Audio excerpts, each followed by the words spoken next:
cannot afford to miss a single moment of the next hour. Get ready to have your ideas about sexuality, love, and relationships blown wide open. It's time to get educated, entertained, and enlightened, as well as sexually empowered. You have now tuned into the Tantra Loves Sex and Intimacy Show. Now, here's your host, Tanya Diamond. Hello, everybody. I am excited as usual and happy to always be that way. Today I've got my good friend Craig Sigl in the room. Hi, Craig. Hi, Tanya, and everyone out there. And Craig and I, every time Craig and I do a show, I do get emails and phone calls from people saying, "Oh my God, you guys are amazing together. Is that your partner?"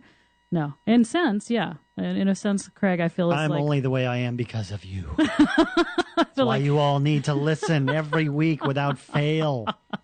I feel like Craig is, in a way, yes, one of my beloveds, and I'm very, very grateful for him in my life and the amazing journey that we've been on in the last almost coming up in April to 2 years. So it's very good, and we have some interesting things we want to talk about today. Yes.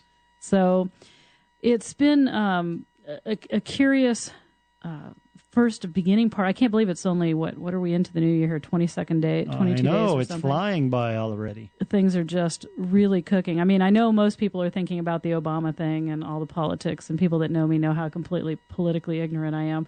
But even without that excitement that seems to be going on, there's just a different type of excitement as well. And some of that has to do with just people really getting clear about their conflicts.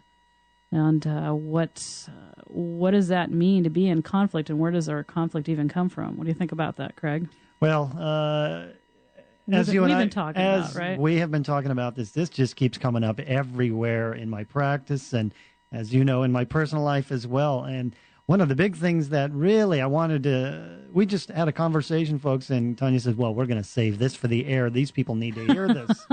and it was all about this difference between our evolutionary drives as men and women, of course, having a different one, but still having that versus their true self. And I'm just, I said I have to be on there. We have to talk about this. I can't wait. Come on, spill your guts, bring it out. Need to know. Part of it is I get those emails and phone calls from men and women as well talking about monogamy. And in fact, I just recently wrote an article about monogamy that you can find on my website. But it seems to me that there's a big struggle, and just with am I monogamous? Am I not monogamous? Why is it that even if I am, I feel discontented? This is coming from a lot of men, and you are probably one of the most, Craig, the most relationship-oriented, men on the planet. He really is.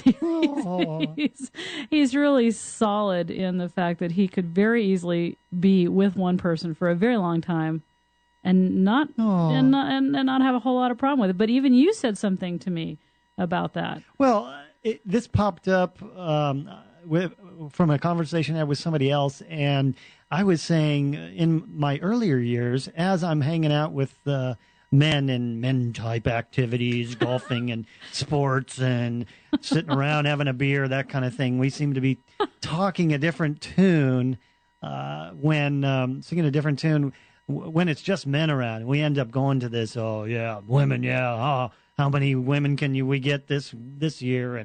Or if we're married, how many, we get real vulgar and we talk this base evolutionary, procreate as much as possible, spread our genetics, that kind of thing. And that came about, and I said, this is what I'd experienced for many years, especially being in the transportation business, which there's, let's just say, maybe less than enlightened people in times. And I'm sure it's in every industry, but let me put it base. A lot of truck drivers, and I love truck drivers because I was one for a lot of times, and we got kind of vulgar at times.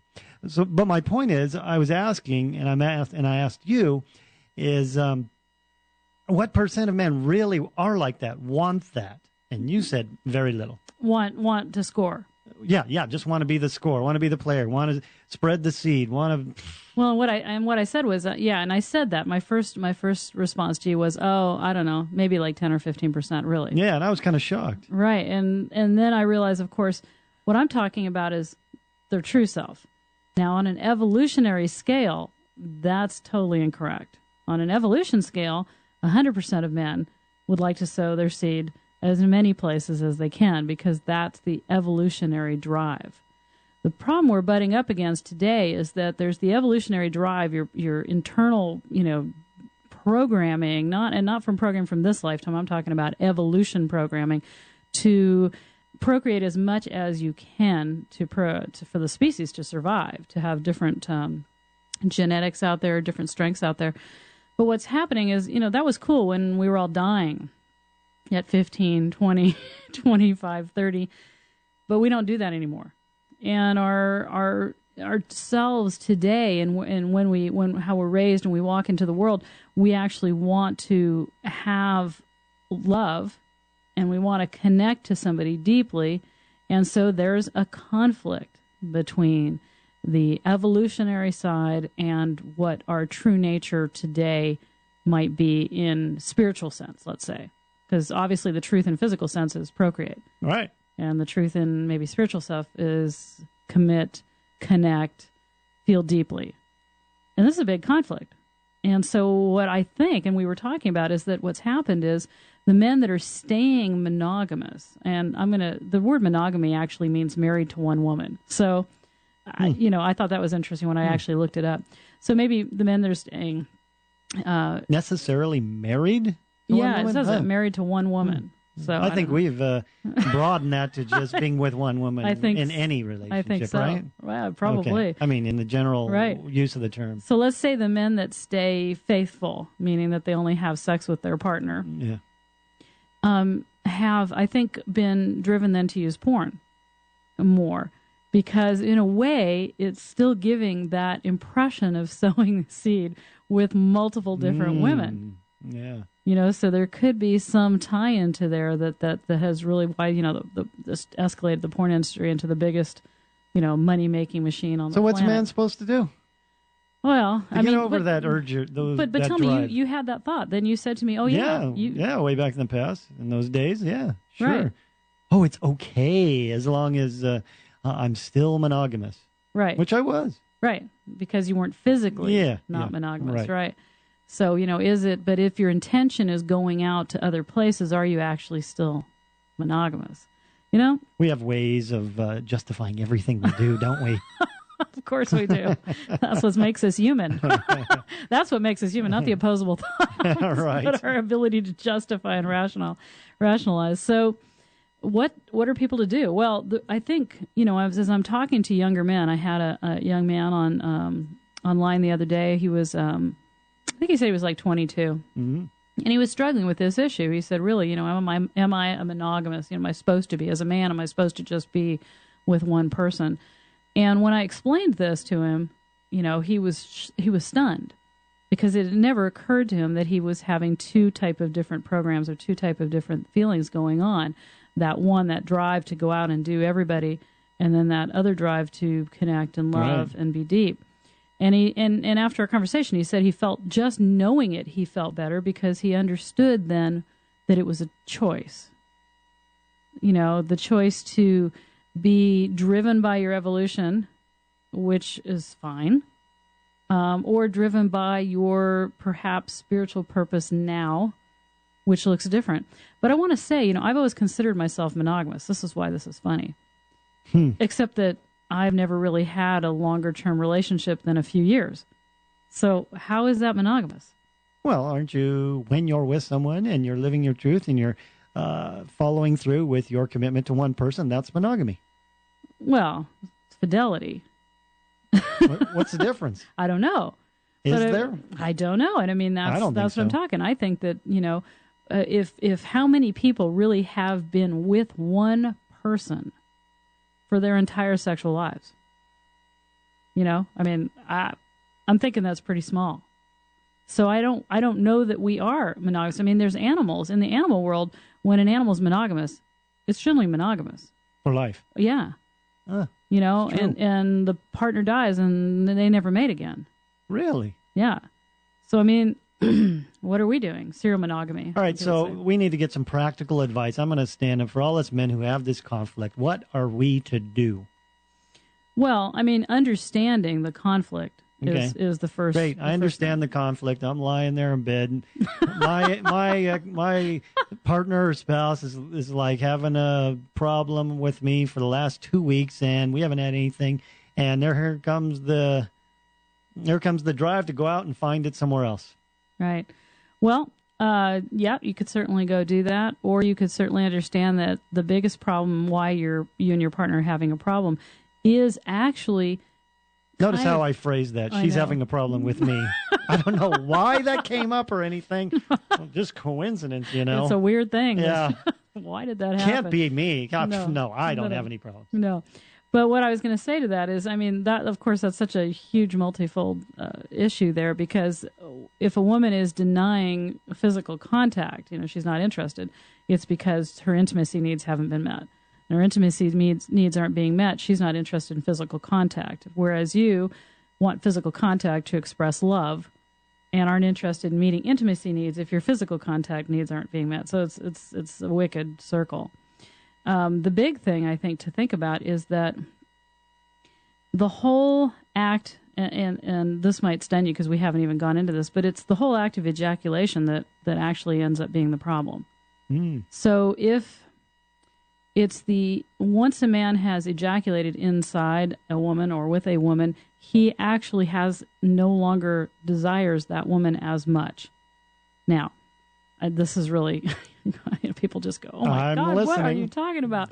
We're listening, aren't we, folks? Yeah, and what happens is, so it's like, okay, that's done, seed placed, moving on.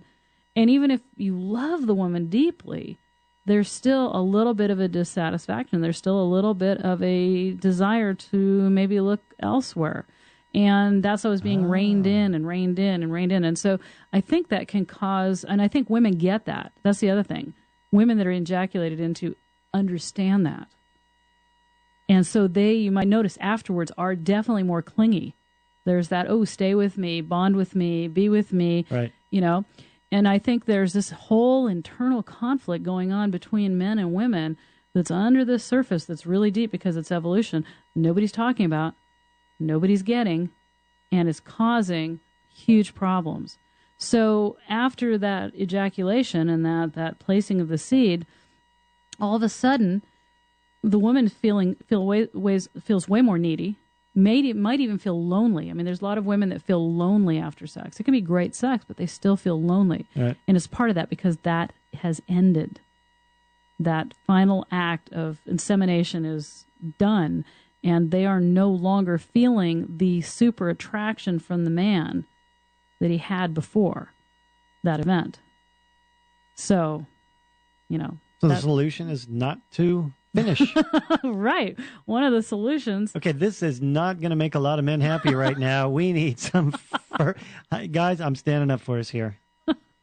Yeah, well, you know, and women too, because, you know, there's plenty of women that somehow feel like they're not sexy, or they're not potent, or they're not something unless a man has finished, has spewed a seed, like they're somehow lacking. So that's an evolutionary drive, too, to get a man to do that, because, of course, as women, we want to be impregnated. Evolution, ladies. I know the women's livers are out there about to strangle me. It's all good. Oh, everybody's about to strangle you today. I know, so I like to live in that. Just go with it. I like to live in that space. Man, because now we're not allowed to do that anymore. Right, and I'm not saying not allowed. What I'm saying is it's an interesting thing that the couples that have practiced this art form of the man learning to orgasm without ejaculation so that he actually isn't finishing the act are a lot closer, have less conflict, less fights. The women feel more intimately connected, therefore they actually have more sex. Now we're talking. Exactly. So this could be one of the ways to, and also the men are less likely to feel dissatisfied with the woman they have because they have not spewed their seed. They have not done here and now, need to go on. So you've told me in the past there are, I don't know if you talked about this on the show before, but there's men out there who haven't ejaculated in a year or longer. Yeah, some years and years. And, you know, they have full body orgasms. They have. Okay, you can all put your mouth back together, guys listening now. I remember the first time I heard that. Yeah, pick your jaw off the floor. That's what I meant to say. Yeah, I mean, years and years, because they just are being fulfilled in a much deeper and more profound way, and can have way more of them, and way more of orgasms instead of ejaculations, and just having this incredible experience in life that's more empowering instead of just satisfying. And those men are actually able to be very, very content, I mean, at a deep level, in being with the person they're with. Whereas I really think if we got really honest, and a lot of men are really honest with me, because why would they call me and want help if they weren't? It's really difficult for men to feel completely contented with one woman. I'm going to ask you a really hard question. You ready for it? I don't know. Yeah. All right. You're the Tantra expert. There are Tantra experts out there who shall remain nameless, who understand what you're saying here, know how to do all these things you're saying, and yet they still will go out and do the multiple and cheat on this partner and all that. Yeah. What's the explanation? Yeah, well, the explanation there is ego. I mean, there's still something about the personality versus the soul truth that reigns. So obviously you have to desire to be in a relationship with one person. You know, it's a practice of an everyday thing. Some of these practitioners that say that Tantra is all about polyamory, multiple partners, and or not that there's anything wrong with any of that. Absolutely no, I'm not bashing or anything. No.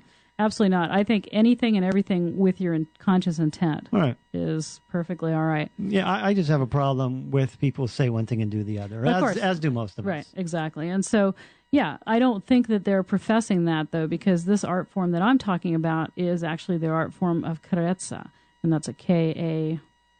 I can't spell it now. K-A-Z-R-R. Everybody break out your dictionary. Help us out. Call in and let us know. Yeah, you can call in at 1-877-230. And don't tell me you've never used your spell checker out there, folks. 3062. 230-3062. Word processors, we love them. Right, what that actually really is. And it's an art form of, in fact, the man nor the woman orgasming in the way that we do. And it's a very beautiful, beautiful art form of loving in a way that has no tension and no goals and no releasing of physical sensation, which, of course, builds you higher to an energetic orgasm and energetic blissful states. But both partners feeling very much more connected, very few fights, very few conflict, anything like that. And so it is just, I think it's delightful. Most people aren't going to go there. I mean, quite frankly, most people aren't going to go. That's fine, right? It's not like it's this path everybody in the world should be. No. There's no goal-oriented thing here. But for people that are struggling with those issues of fidelity and, dissatisfaction and trying to figure out what to do, there are answers to that. There are ways to increase the intimacy and the sexuality and the physical contact and less conflict. And I mean, clearly we've got to change. Obama was saying it's all about love, right? He said something about it's all about the love. I'm thinking, okay, yeah, but we need the training to get there. Right. Because the concept of love, or that whole concept, is fine. And if it was all it took, we'd all be okay. And it's clearly that America at least, and I don't know about the rest of the world, but America at least is really, really in trouble in this experience of having intimate relationships successfly. That's what I have to say about that. One thing that's popping into my mind as I'm listening to all this, and you've said especially some very provocative things today that people might not have ever heard before. And I remember the first time I heard them, I was like, huh. That's interesting. Whatever. Yeah.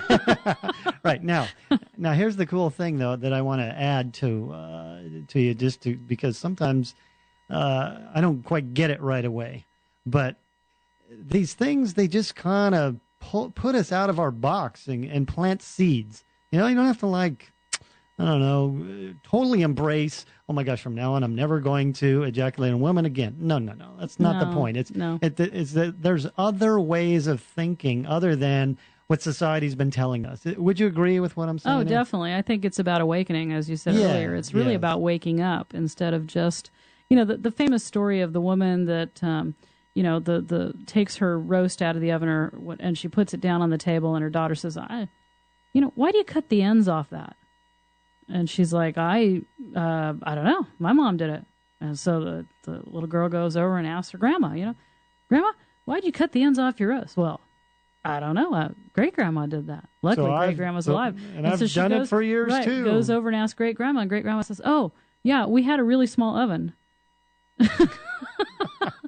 But, the reality Back is, in the 1910 or 20s or whatever. Right, exactly. The reality is we don't question a lot of what we do. We just kind of hit the ground and we get all this input, and then we just let it be. And sex is a huge one of that, because not only are we not taught most of the time, we are just going on a lot of evolutionary instinct. And we're not understanding where the conflict is coming from. For women, too, by the way, in this arena. Women, of course, we're evolutionarily designed to procreate, to have children. We're designed to have babies. That's a big... Yeah, so let's talk more about the women's conflict here between evolution and their drive. Exactly. And so the women's conflict is that we want to have babies in our womb. And for all the women that are like, well, I want my career and I want that, yes, and there's the conflict. The conflict is we're designed to have children, to keep the species going, and having children to pick a strong mate, excuse me, that will protect us in that experience. So to nest. So we are really, really drawn or pushed in evolution towards hanging on to that person we mate with. So it's really difficult for women who are thinking, well, I want to have this casual relationship, because the evolutionary drive is to hang on. And so we tend to do that. In our earlier years, we will, especially with the way sex is these days, where people have sex on a first date, no big deal, first, second, third date. And then the woman doesn't realize why she's like clinging, why she's automatically in a relationship with the man, even though she doesn't know him and may not even like him. And I've experienced this myself. I remember way back when, way back then, that way back when, where I would have sex with somebody that I had, was just on a date with, and just really, it's like a driven kind of thing where I want to have a relationship with that person. And so you're waiting for their call, and, your whole life is like revolved around this, this person. Will they accept you or not? And then when they do, you're doing things to suck them in. And that's like have better sex, more sex, brilliant sex. And how men will say, what happens after, you get married and all of a sudden all the oral sex stops, or all of this stuff. And it is interesting because there's some truth in all that. Of course. There's some truth in that the woman is really reeling him in for that experience. And she may not, and most people aren't even aware of why that's such a big bond, that making love with somebody creates a chemical bond to want to bond to them. And so what we do then as women is all of a sudden we're in this relationship with this man, and all of a sudden we look and realize, wow, I don't like him. I don't actually like anything about him, but I'm in a relationship with him, so I clearly have to fix him. I've got to put him together in a way that is palatable for me to experience a relationship. And since women are evolutionarily designed to see the potential in everything, which is how we can raise children, we automatically see your potential as a man, and we'll help you find it so that we can actually stand you to be with you. So it's, I'm only laughing because I've lived this, So it's really, Craig lived this experience. It's really, and most of us have in one way or another, and certainly me on the end of, I'm with this man and I'm thinking, I don't really like men that watch sports all day. Why am I with this man? Wow, what's going on here? So I think our internal conflict is between that evolution and what society and what we might want in our real truth now. And I think just having that knowledge, a lot of people that hear this just go, oh, okay. Right. I got it. Right. All right. So I can start to make maybe some different choices. For me, It was not having sex for 3 months with somebody. So I came out of that experience and thought, I'm just not. I don't like this person, so I got to know that fact before. Right, exactly. Because before once I start making out, if I start making out with somebody, start kissing on somebody, that's it. I'm kind of sucked into that wave. So you can feel obvious, Craig. You can feel this chemical attraction, this physical, I want this person, right. even while totally blanking yourself out to all those things that all don't the work. Faults and everything obviously, that doesn't work. Yeah, so many people have done this. Yeah, and then they wonder what happened. Why isn't this okay? And then, of course, if you're blinded by love in the midst of it, and love is just a huge chemical reaction, love doesn't mean the relationship is good or is going to work. Yeah, I have never had any relationship breakup of mine that was because we didn't love each other anymore. And that's got to be weird. I mean, every man that's left me or I've left, we both loved each other deeply. Yeah, right. So what's up with that? Yeah. Just didn't jive. Just didn't. Right. Yeah, so I would say to both men and women, I mean, you're really taking a little bit, I know it says old-fashioned or whatever, cliche, but really taking the time, and it takes a few months of not getting hormonally too involved, will actually let you know what you think about the person and help some of that internal conflict. And I believe we are getting ready to hit a break here, and then we'll come back and talk more about all this exciting stuff, Craig. Yes. Let's see what we're up for the next half hour. Woo-hoo! Stay tuned, everybody.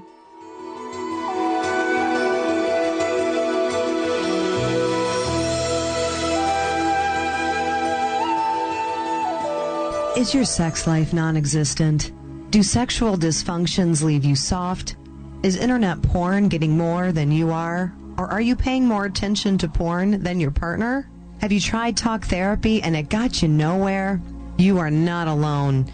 You can be freed from sexual shame, guilt, and dissatisfaction.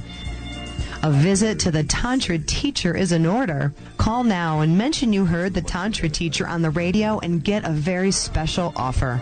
Stop waiting for a miracle and call right now. 206-276-2735. Phone consultations or in person will get you the information you need to be successful in your love life. But you have to call now. 206-276-2735. Stop making excuses. Call the Tantra teacher. 206-276-2735. ContactTalkRadio.com, making a difference and leading the way. They know what they're doing. Are you one of the 40 million sexless couples in the U.S.? Are you wondering why having sex leaves you feeling lonely? Are you suffering from the myths of sexual dysfunction? Do you know in your heart that there has to be more than what you're currently getting out of making love?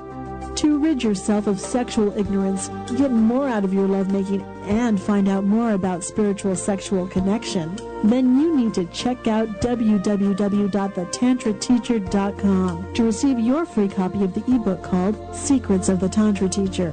Don't suffer another minute without the sexual loving and ecstatic bliss you were born to receive. Get to www.thetantrateacher.com right now. That's www.thetantrateacher.com. Hi, this is Dr. Wayne Dyer, and you're listening to Contact Radio.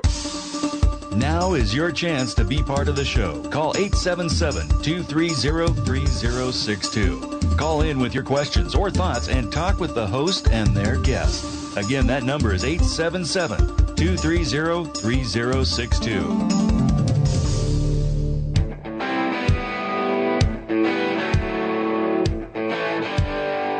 Hi, everybody. We're back to the show. And Gary, did I tell you how much I really do love the music that you do for me? Thank you. You're welcome. Gary's the man. There are four things I have to do to get my mic on. I understand. Gary is the man. He's an amazing dude. And I'm here with Craig Sigl, my great friend, master hypnotherapist. And he's with his website is hypnosiswest.com, which of course will be on my site that you can see, and we'll talk about that later as well. Oh no, they can see what I look like if they go there. Really? Oh, that's kind of scary. I was in an anonymous voice until now. Yeah, that's right. But he isn't. But you'll like the package, everybody, so do go take a look at him. I do have a really lucky life in that respect. There seems to be a lot of beautiful people that hang around with me, and I wonder if that's just because I see beauty in everything. That's because you're beautiful, too. Oh, thank you. Oh, my gosh. Oh, Tanya's turning red. Yes, how about that? Already. Okay. That doesn't happen too often. Forget it. Quit the blushing. Let's talk about sex. All right. right. Come on. Oh, blushing has nothing to do with sex? No. No, not at all. So we're having a great time here talking about, what have we been talking about? Conflict. Internal conflict. Internal conflict. Almost everybody. Sex drive versus true self. I know. Men versus women. What we really want versus what we think we want. Yeah. All this stuff. Really, anguish, emotional pain, depression, and so many of these things are actually internal conflict. I mean, just about everything. Internal conflict causes physical and emotional manifestations in the body. So this is really something we really need to pay attention to. Oh, yeah. Is what's going on in our bodies. And I certainly know that somebody just recently said something to me that was incredibly awesome, and how he put it was brilliant. And he's a brilliant guy. I'm going to have him on too. But what he said was the difference between what his personality wants and what his soul, his inner truth, wants. And that's really kind of brilliant if you think about it, because we have our truth that we know, our solidness, and then that personality part that wants to do the easier thing. Right. Now, you do a lot of in-person and telephone sessions, right? I do. I want you to tell me and the listeners something, if you can, while remaining anonymous and all that, a good story maybe of somebody where you've done a phone session or whatever that can illustrate this kind of thing, the conflicts. Illustrate the conflicts. I know you have thousands of these sessions under your belt. And people frequently say, they think, oh, no, if I don't see you in person, it's not going to work. And, of course, that's totally not true. I mean, people have transformational events sitting with me at a coffee shop. You've seen that happen. And you even just opened your inner circle, didn't you? Yeah, I have a new program for people that are really, really wanting to, just bring it all out. It's a year-long program, training with me, the Inner Circle program, which is on my site. That's really, really intense. That is something for people that are truly looking for the top that they can do. I even though I've been hanging around you for a year and a half now, it's like even just this last week, something you said a year ago is now clicking in. Well, that's how that works, because all those adages, the master finds or the student finds the master when he's ready, and all of that kind of stuff. It's like, and you don't hear things until you hear them. Right. You can hear, people can blah blah blah at you the whole time, and then all of a sudden somebody, unbeknownst to you, you hear them on the radio. They say one thing, and you go, oh. And then you run home to that person that's been telling you for years. Right. And you go, look, I just heard this cool thing today, and they're about to kill you. Or like you read a book the second time a few years later. The first time is like, whatever, Yeah. You skim through it. And the second time, this is the most brilliant book I've ever read in my life. Yeah, I love how that happens. So phone session, in person, yeah. So I do in-person sessions, and I also do phone work, because I have, clients all over the world. So obviously I've got to do phone, and the Skype thing is an awesome thing these days. Yeah. Tell us one of your most illustrative.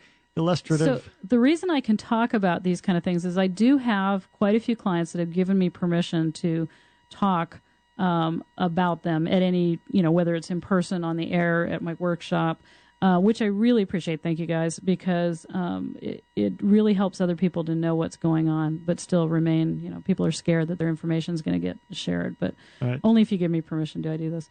God, there's so many. It's like, where do I come up with the conflict? The conflict. It's all about conflict. Yeah. So the internal conflict that I come up with the most is a man that I had been talking to, or had been emailing me for a little bit, about this whole thing about what we were talking about earlier, which was fidelity. But his infidelity, because he was not capable of staying monogamous to any relationship he had. And he'd been in like 4 or 5. He was probably in his 50s.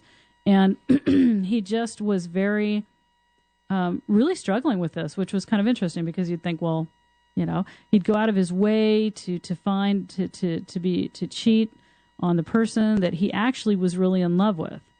And the conflict was actually ruining not only his relationships, but then it was big in the corporate world. It was messing up with his business, because if you have an internal conflict in one place, it kind of bleeds over into everything. When you're not living in integrity, it's really hard. And most of the time, our internal conflict leads us to not live in harmony with ourselves. And so as we were working through this, why? I mean, it's really easy to just say, don't do it. Just don't do it. But he really wanted to understand what it was that was driving that force.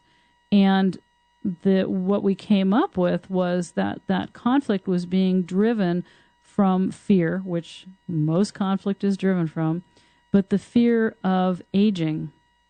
And he felt as if he wasn't able to. So the women he was attracted to be in a relationship with were beautiful, stable, around his age group. The women that he cheated, when he was using to cheat with, were young and represented like his youth. And this conflict of maturity, responsibility, aging.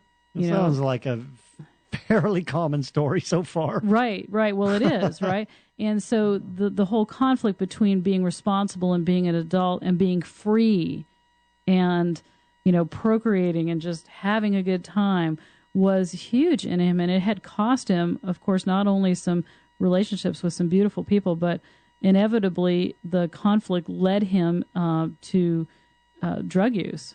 And this is why he was calling it drug use and alcohol, which then led to the demise of his career and pretty well on the skids when he started talking to me. It all started from this evolutionary versus true self conflict. Well, the conflict for him, which was the aging thing, which is that I don't want to be an adult, I don't want to be responsible. The conflict is I have to look like this for my corporate image. I literally my love needs are being met here, but my fear is driving me to go and do these things over here.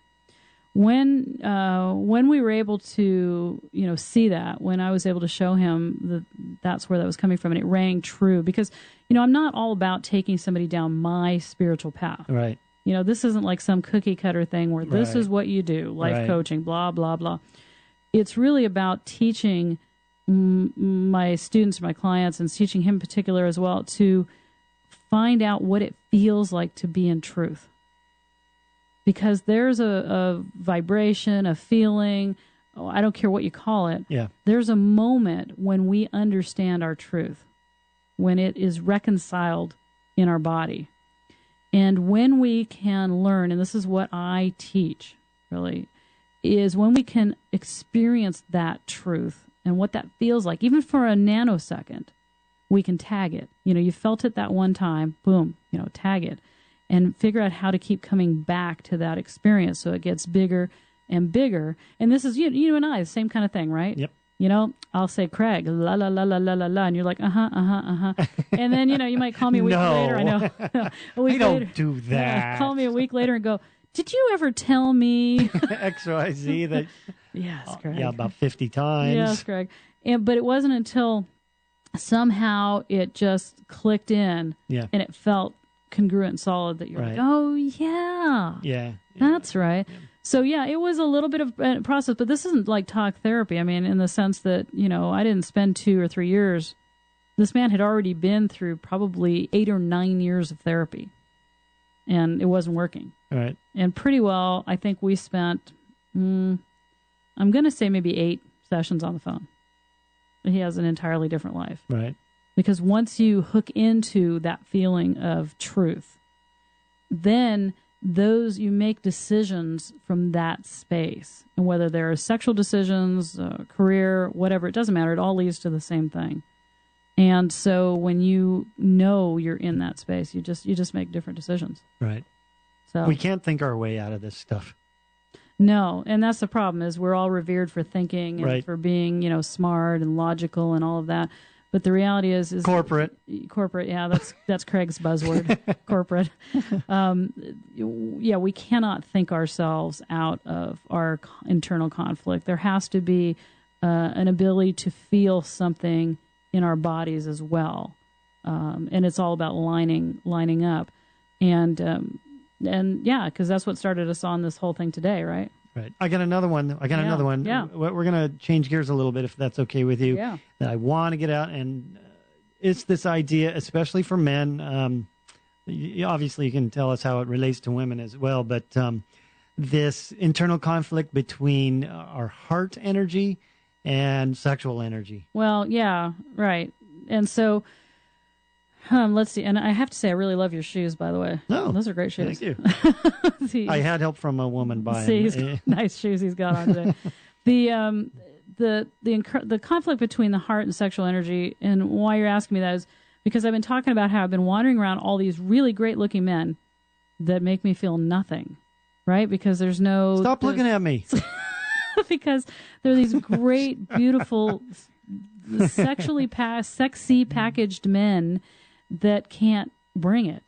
Oh, now you're not talking about me. Right. Okay. And just that basically they're so full of love and so full of sensitivity and so full of heart energy and nothing happening. And it doesn't mean that they don't have sex. It doesn't mean they don't have an active sex life, doesn't mean that, but they don't walk in the world in a way that says I'm a warrior. And this has really been, women, same thing. You've got all these women walking around that are kind of dead from the waist down, not a lot of sexual energy happening. And I just look around, I walk around and I look. And, I was at the sex show last weekend, the Taboo Naughty But Nice sex show in Vancouver. And I'm walking around and there's like sex everywhere, but no sexual energy. Really odd. Every once in a while, somebody would walk through and it'd be like, oh, look. Yeah, that person actually is connected to their entire being, not just... What does that look like to you? I could not tell a difference.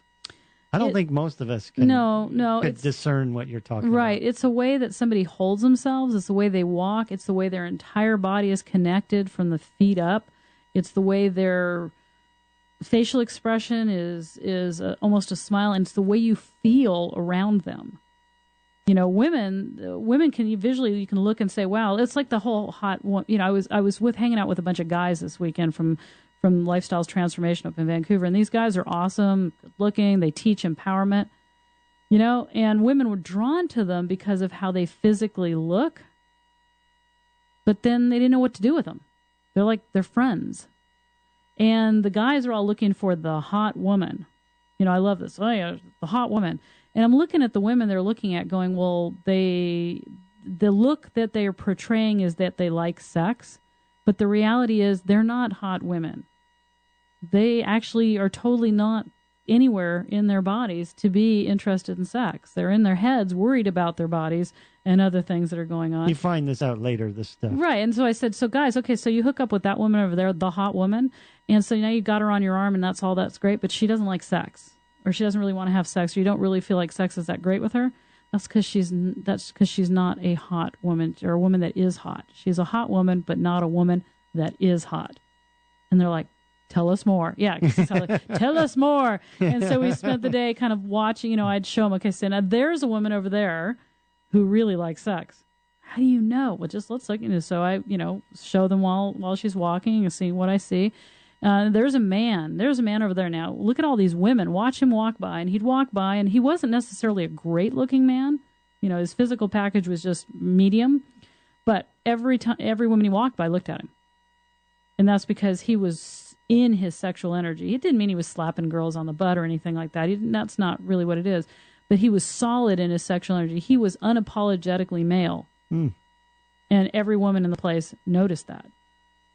And so this is a big problem. And because this is happening, women are not in their sexuality, men are not in their sexuality. We have no sexual polarity happening. This is another one of those 40 million sexless couples thing. Or women saying to me, I don't know what's wrong with me. I'm just not that driven sexually. And men coming up to me saying, what do I do? I'm 20-something years old and whatever. No. Yeah, it's like, Ow. Yeah, should I be whatever? I'm like, no. Not even at 60 or 70 should either one be whatever. Once again, what's our evolutionary design? Sex. If your sex drive dwindles, goes away, diminishes, it's disconnected, we're missing a huge component to our vibration and our vibrancy and our vitality. Lots of V words. V. So, then it's like, well, what do we do, right? Yeah, what do we do? Yeah. What do you mean? You're not going to stop talking now. Yeah, that's it. Sorry. Yeah, we're done. Bye.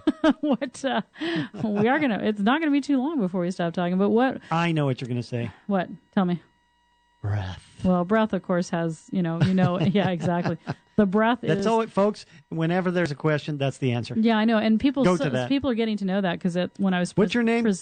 presenting at the Taboo Show, I asked one question, 5 people, and there was 200 people at one of these things, yelled, breath! Nice. I'm like, oh my gosh, these people have either listened to me or have been to a class of mine.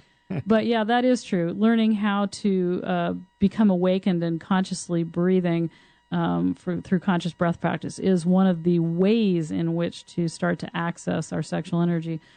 Self-pleasuring every day. That's another. So, what I tell my male clients is I want you to self-pleasure, and I don't want you to use porn, and I don't necessarily mean you have to have an erection. I don't mean you have to have a happy ending. I don't mean any of that. What I mean is to just pleasure yourself, be in the pleasure of yourself. Have you heard of those things called the tingler? Mm-hmm. You seen those? Yeah. I got this thing I like to just drag it across my back. Yeah. It's just I don't know. So you're odd, something Craig. up with I guess.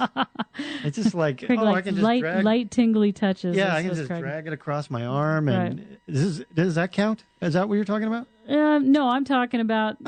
Sorry, Craig.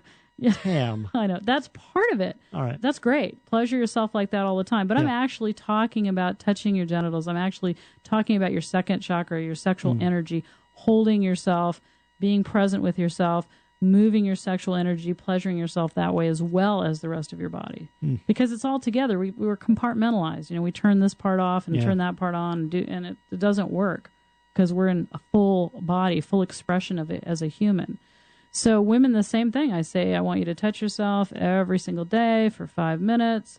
Send love, send titillation. And this is a whole another thing I'm writing an article on right now, and that's what we're afraid to be aroused. We are so incredibly afraid to be What are we afraid turned of? on. Well, because we're frustrated. We think being turned on is frustrating. Like we need to do something with it. We need to give it away. People say, well, I can't. Tanya, I heard all about you. I think you're awesome. I can't learn from you right now because I'm not with a partner. Excuse me? It's like Tantra is a solo practice. You add it then with a couple. 2 people practicing solo come together, work together. But it's a solo practice to start. And when you say aroused, you don't necessarily mean just sexually. Well, no, I mean, that's the problem is arousal isn't just a sexual thing. Right. But most people save arousal and store it in one area of their body where all that energy, which is the biggest energy on the planet, becomes frustrating. Because all that energy is like, wham, stand in there. And it's like, got to do something. I'm horny. Got to give it to somebody. Got to do something. And people get frustrated. So they tend to think that arousal then is a bad thing. It's only a thing you want to do if you have a partner. It's only a thing what you want to do if you have time. It's not something that you can actually live in, move through your body, and use to its fullest extent. I mean, living in a body that's completely aroused, I'm talking from the toes to the tips of your hair, is incredible. Now it's connecting in my head when we have been talking about that book, Think and Grow Rich. That's using sexual energy. Right. So this isn't just about having a great sex life. You can turn sexual energy into just about anything you want to accomplish. Am I getting it? Right, because it's of the potency of sexual energy. It creates life. The sexual energy is the spark that the egg and the sperm spark needs. Yes. Is this life creation energy. And so if you can create life from this energy, what else is possible? Just about everything. All right. Yeah, and that is true. The Think and Grow Rich, Chapter 11, that everybody looks at and goes, what? What's that all about? Why is a guy writing about business success talking about sexual energy? Right. And, I have read so much. I read this book, and I've never heard anybody comment on it other than to say, like you said, wow, look. A shock and what the heck is that in there? Right. Well, you're gonna do something about it, right?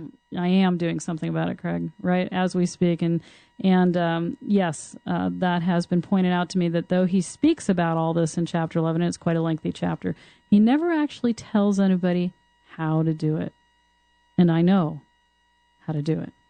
I know what to do.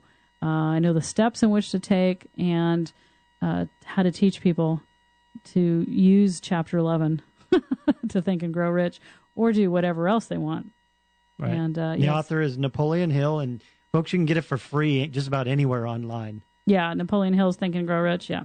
Just go online, plug it in. And you're going to teach people how to use Chapter 11. This is one of the most referenced books in all of business, personal development trainings I've ever heard. Yeah, this is the bomb. This is the book, right? Yeah. So, yeah, stay tuned because Chapter 11 will be fully explained. Will be fully explained and revealed, and I think it's going to be real interesting when that happens because people will all of a sudden start to go, wait a minute, wow, sex, business, wow, maybe sex is related to everything. And I know in your practice, I always keep telling you it's all about the sex. Yeah, I know. Yeah, I know. Hey, Tanya, I got a person, I'm a baseball player. It's about the sex. It's about the sex, Craig. It's just all about the sex. So, Craig, for those of you that don't know, Craig is just this amazing hypnotherapist that works with a lot of different venues. And what are you up to now in your practice, Craig? About 50% is business and sports performance. Really getting into that, especially with the difficult economy. I'm having folks come to me scared to death to go out into the job world or compete, thinking they might lose their job, or they're solo entrepreneurs and they have all sorts of fears, and they know you can't afford to have them anymore. Things are getting. You got to be up there. You've got to have sexual energy. That's right. Think about how much better your interview is. Yes, absolutely. People are afraid of that in the business world. I've had people come to me since working with you and just say, I'm doing a consult. I'm telling them about my programs and things. Say, I don't know what we're talking about, but I want whatever you have. So let's start. I said, well, okay. Well, first thing you need, here's this card of this lady. I want to live like you're living, and you're handing them this card with a sexual intimacy expert, and they're like, what? What does that have to do with anything? It really is the basis for, most of our insecurities and our self-esteem and our problems with fear, and all of that really stem a lot from this issue. Yeah. And we've got to get it solidified. We really have to get a handle on it. And I'd love for Obama to say, we need to bring Tanya Diamond into the White House here, and the love and sexual intimacy. We'll put a bunch of money into it, help teach America. Our families are our foundation, and we're crumbling. The base is crumbling, and here's the economy decline, all this stuff. It's all got to do with sex, I'm telling you. Absolutely. First, we got a minute or two. Tell them about your upcoming workshops. Well, I am on fire this year. I've got workshops absolutely going on in Vancouver and Seattle, men's workshops, women's workshops, couples workshops. And recently, Central Canada, Alberta, just contacted me, a lodge up there. They want me to be teaching up there as well. And something on the East Coast, it looks like. Yeah, I know. So, yeah, the workshops are going. The books are going, writing the book. And, of course, get the book done. I know, get the book done. That's the theme. And just going out and doing a lot of presentation and looking at corporate sponsorship even. So I'm pretty excited about all that. LearningTantra.com. I know he says that a lot. LearningTantra.com, that's me. And Craig? HypnosisWest.com. Yeah, and Craig really is cool. He's a cool guy. But I'm going to deepen his voice when he does that next time. Yeah. Craig is a cool guy. Yeah. Give me the warrior stance. We've got a minute left. I want you to contemplate where your inner conflict is. You've heard this show. I want you to contemplate, are you in conflict, and what might that look like, and what is the difference between what your soul mission or your truth is and what your personality is doing? And are you repressing your sexual energy, and are you really using your sexual energy in a way that is beneficial versus harmful? Because you can do either with it, and where you focus is where you go. So if you're wanting more sex and you don't have any sexual energy, there might be a problem there. If you got too much sexual energy, you don't know what to do with it, that might be a problem too, in which case you can call me as well, because there's a lot of men afraid to have their sexual energy because they feel like they've done things with it that aren't so great. Either way, on the phone, see me, email me, and remember, you can always email the questions that you had about the show in, and I'll answer them on the air as well. But had a great time, Craig. Thank you. As usual, really enjoyed it. Pleasure was mine. Gary did a wonderful job over there. Thanks, Gary. Doing what Gary always does. You're the man. We love him. And we'll see you all next week. Take care. You have been listening to the Tantra, Love, Sex, and Intimacy Show with your host, Tanya Diamond. Don't miss next week's show at Thursday at 1 p.m. Pacific Standard Time. Until then, visit our website at www.tanyadiamond.com. That's TANJA for more information on workshops and classes.